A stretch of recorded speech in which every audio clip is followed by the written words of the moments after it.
விஜயோடைய தாவேக்கா என்டிஏல வருமா வராதா? 5000 ரூபாய் காசு கொடுத்தாங்க, இது ஒர்க் அவுட் ஆகாதுன்னு நினைக்கிறீங்களா? அதாவது மக்கள் படுகிற துன்பத்தை பார்த்து கொடுத்தா பரவாயில்ல, இவருடைய அடுத்த வருகின்ற தேர்தலை மையமாக வைத்து இதை கொடுக்கிறார். 2021 கோடை காலம் வந்தது, 22 கோடை காலம், 23 கோடை காலம், 24 கோடை காலம். ஆனா இந்த ஆண்டு மட்டும் கோடை காலம் இந்த முதலமைச்சர் வந்து சொன்னா இன்றைக்கு தோல்வி பயத்துல விரக்தியின் விளிம்பில போன காரணத்தினால எதை மக்களிடத்தில் கொடுத்து மக்களை ஏமாற்ற பார்க்கிறாங்க. உண்மையை சொல்லுங்க, உங்களுக்கும் இந்த அண்ணாமலைக்கு என்னதான் பிரச்சனை? ஒரு பிரச்சனையும் கிடையாது, ஊடகம் பத்திரிகை தான் பிரச்சனையே. கிட்டத்தட்ட 25 கட்சிகள் வந்து இப்ப டிஎம்கே கூட்டணியில் இருக்கிறாங்க.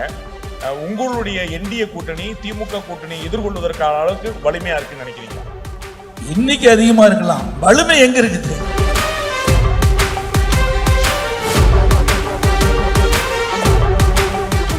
ரொம்ப வருஷமா நான் வந்து தேடிட்டு இருந்த ஒரு தலைவர் வந்து திரு எடப்பாடி பழனிசாமி. அவர் வந்து ரங்கராஜ் பாண்டியன் நிறைய நேர்காணல் பண்ணியிருக்கிறாரு, நிறைய தலைவர்களை பண்ணாரு. அண்ணனை பண்ணலை, இன்னைக்கு மேடையிலே சிக்கியிருக்கிறாரு.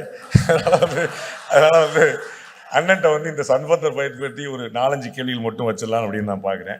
மைக் உங்கள் முன்னாடி இருக்கிறேன், நீங்கள் அனுமதிச்சிங்கன்னா அப்படியே வந்து நீங்கள் சட்டம் ஒழுங்கு பிரச்சனை பற்றி சொன்னீங்க. ஆனால் நம்முடைய உள்துறை செயலாளர் தீரஜ்குமார் அவர்கள், ஹோம் செக்ரட்டரி, ஐஏஎஸ் ஆஃபீஸர், அவர் வந்து 2021, 2026 2 புள்ளி விவரங்களை சொல்லி சட்டம் ஒழுங்கு சிறப்பாக இருக்கு, கொலைகள் குறைஞ்சிருக்கு, பாலியல் முயற்சி குறைஞ்சிருக்கு அப்படின்னு சில புள்ளி விவரங்களை சொல்றாரு. உங்களுடைய பதில்? அதாவது ஆட்சியாளர் சொல்லுவதை அதிகாரிகள் சொல்றாங்க, மக்கள் ஆட்சியாளர் தான் அந்த கேள்வி கேட்பாங்க. ஆனால் அந்த ஆட்சியாளர் தைரியமாக சொல்ல முடியல. அதுக்கு என்ன காரணம்? குற்றங்கள் நிறைஞ்சு போச்சு. அதனால நாட்டு மக்களுக்கு நன்கு தெரியும் என்ன நடக்குதுன்ற அத்தனை பேருக்கு தெரியும். அதாவது அதிகாரிகளை வச்சு அவர்கள் செய்கின்ற தவறை மறைக்க பார்க்குறாங்க. குற்ற எண்ணிக்கைலாம் குறைச்சி சொல்லுவதாக தான் எனக்கு கிடைத்த தகவல். அதிமுக ஆட்சி அமைந்த பிறகு இந்த அதிகாரிலாம் பதில் சொல்லி ஆக வேண்டும்.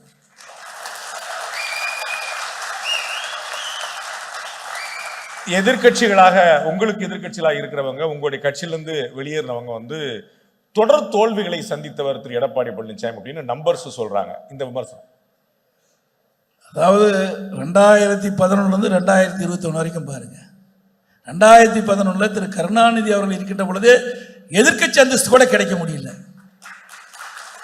ஆனா இன்னைக்கு அதிமுக எதிர்கட்சி அந்தஸ்தில் இருக்குது. எங்க அம்மா மறைவுக்கு பிறகு மக்களுடைய ஆதரவை பெற்று பிரதான எதிர்கட்சி அதிமுக.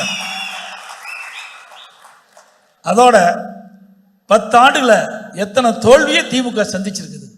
ஆனா இது ஊடகம் பத்திரிகை வெளிப்படுத்துவதில்லை. இன்றைக்கு திமுக அதை மிகப்படுத்தி பேசுகிறது. அதிமுக பொறுத்த வரைக்கும் நாங்குநேரி சட்டமன்றத்தை இடைத்தேர்தல் வெற்றி பெற்று, விக்கிரவாணி இடைத்தேர்தல் வெற்றி பெற்றோம். அதிமுக அந்த 10 ஆண்டுல பல வெற்றிகளை குவிச்சிருக்குது. ஆனால் இந்த 5 ஆண்டு தான் இருக்குது. வேணுமென்றே திட்டமிட்டு ஒரு தவறான தகவலை பரப்பி வராங்க, அவதூறு செய்தி பரப்பிடுறாங்க. அதுக்கெல்லாம் இந்த வருகின்ற சட்டமன்ற தேர்தலில் முற்றுப்புள்ளி வைக்கப்படும். உண்மையை சொல்லுங்க, உங்களுக்கும் இந்த அண்ணாமலைக்கு என்னதான் பிரச்சனை? ஒரு பிரச்சனையும் கிடையாது, ஊடகம் பத்திரிகை தான் பிரச்சனையே.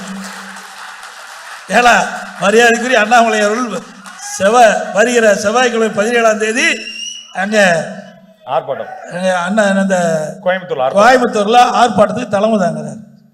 திரு வேலுமணி கூட சேர்ந்து நிச்சயமாய் திரு வேலுமணி அவர் முன்னிலை வைக்கிறாரு.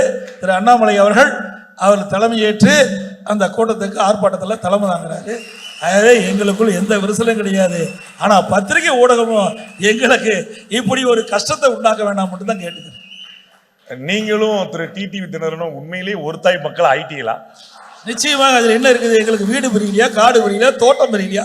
ஒன்றும் கிடையாது. கருத்து வேறுபாடுகள் அப்பப்போ வரும். எல்லா கட்சி தலைவருக்கு வருகின்ற வேறுபாடு தானே ஒழிய அந்த வேறுபாடுகள்லாம் களையப்பட்டு விட்டது. ஒன்றாக இணைந்தது மட்டுமில்லை, வருகின்ற தேர்தலிலே எங்கள் கூட்டணி அபரிதமான வெற்றி பெறுவதற்கு அவரும் உழைப்பார், நாங்களும் உழைப்போம். கிட்டத்தட்ட 25 கட்சிகள் வந்து டிஎம்கே கூட்டணியில் இருக்கிறாங்க. உங்களுடைய என்டிஏ கூட்டணி திமுக கூட்டணி எதிர்கொள்வதற்கான அளவுக்கு வலிமையா இருக்குன்னு நினைக்கிறீங்களா? எண்ணிக்கை அதிகமா இருக்கலாம், வலிமை எங்க இருக்குது? எண்ணிக்கை தான் அங்க வலிமை அதிகம்.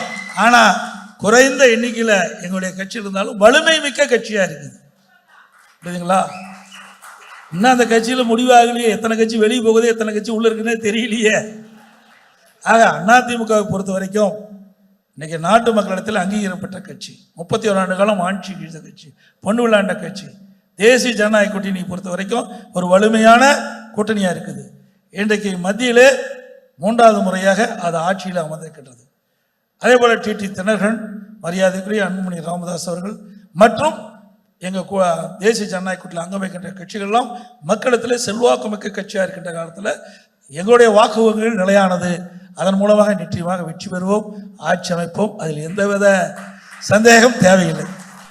இந்த திடீர்னு விடிஞ்சு எந்திரிச்சு பார்த்த உடனே எல்லார் அக்கௌண்ட்லயும் கோடைகால நிதி உட்பட சேர்த்து 5000 ரூபாய் காசு கொடுத்தாங்க. இது ஒர்க் அவுட் ஆகாதுன்னு நினைக்கிறீங்களா?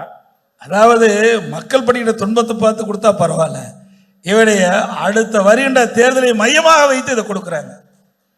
இன்றைக்கு அந்த குடும்ப தலைவிக்கு மாதந்தோறும் 1000 உரிமை தொகை கொடுக்குறாங்க.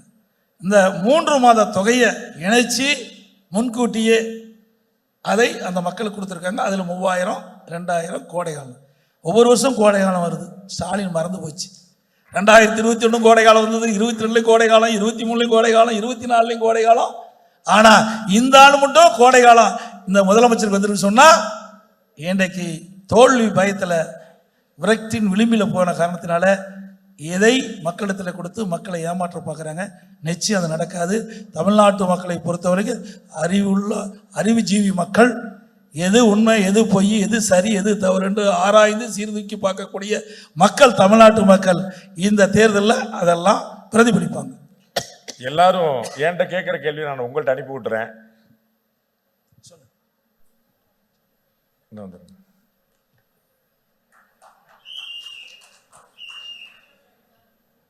எல்லாரும் என்கிட்ட கேட்கிற கேள்வி உங்கள்கிட்ட அப்படியே மாத்தி விட்டுறேன். விஜயோடைய தாவேக்கா என்டிஏல வருமா வராதா? நான் ஏற்கனவே தெளிவாக சொல்லிவிட்டேன். இதுவரை நாங்கள் அவர்களோட பேச்சுவார்த்தை தொடரவில்லை. அதனால எப்படி கூட்டணி வரும்? பத்திரிகையாளர் ஊடக நண்பர்கள் தான் பெரிதுபடுத்தி போட்டுக்கிட்டே இருக்கிறாங்க. கூட்டணி வரும், கூட்டணி வரும்ன்ற தேவையில்லாத ஒரு கருத்தை சொல்லிட்டு இருக்காங்க. அதிமுக அந்த இயக்கத்தோடு எந்த தொடர்பும் நாங்கள் வச்சுக்கல, எந்த பேச்சுவார்த்தையும் நடத்தலை. ரொம்ப நன்றி. இவ்வளோ தேங்க்யூ வெரி மச். ரொம்ப நன்றிண்ணே. இவ்வளோ ஒரு ரேப்பிடான ஒரு கேள்வி பதிலுக்கு வேற எந்த தலைவராவது சம்மதிப்பாரான்னு தெரியல. அண்ணன் சம்மதிச்சாரு, அதுக்கு நேரடியாக பதிலும் சொன்னார். ரொம்ப சுருக்கமாக சில மணித்துளிகளில் என்னுடைய நன்றி உரையை நான் முடிச்சுக்கிறேன். நான் எங்களுடைய தினத்தந்தியுடைய அதிபர் திரு சில நாள் படிக்க முடியும், சில நாள் படிக்க முடியாது, மாறி மாறி போயிட்டு இருக்கும். அந்த புத்தகம் ரொம்ப சரியா 18 அத்தியாயங்களும் நேற்றோட அந்த புத்தகம் நிறைவடைந்தது. பகவத்கீதை படித்து முடிக்க முடிஞ்சது. இன்னைக்கு நம்முடைய 7ஆம் ஆண்டு நிறைவு ஆண்டு விழா நடந்து 8ஆம் ஆண்டில் நம்ம காலடி எடுத்து வைக்கிறோம். அது இறைவனுடைய கருணை, ஆண்டாள் தாயார் போட்ட பிச்சை, நீங்கள் எல்லாருமே கூட நிற்கக்கூடிய ஒரு பெரிய தைரியம், அது எங்களை அடுத்த கட்டத்துக்கு நகர்த்தி கொண்டு வந்திருக்கு. இந்த 7 ஆண்டுகள் ரொம்ப கடுமையான பயணம்.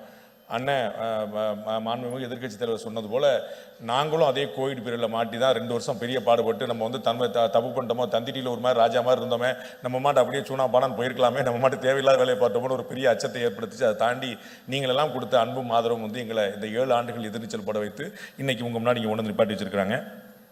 இதில் எங்களுக்கு உறுதுணையாக இருந்த அத்தனை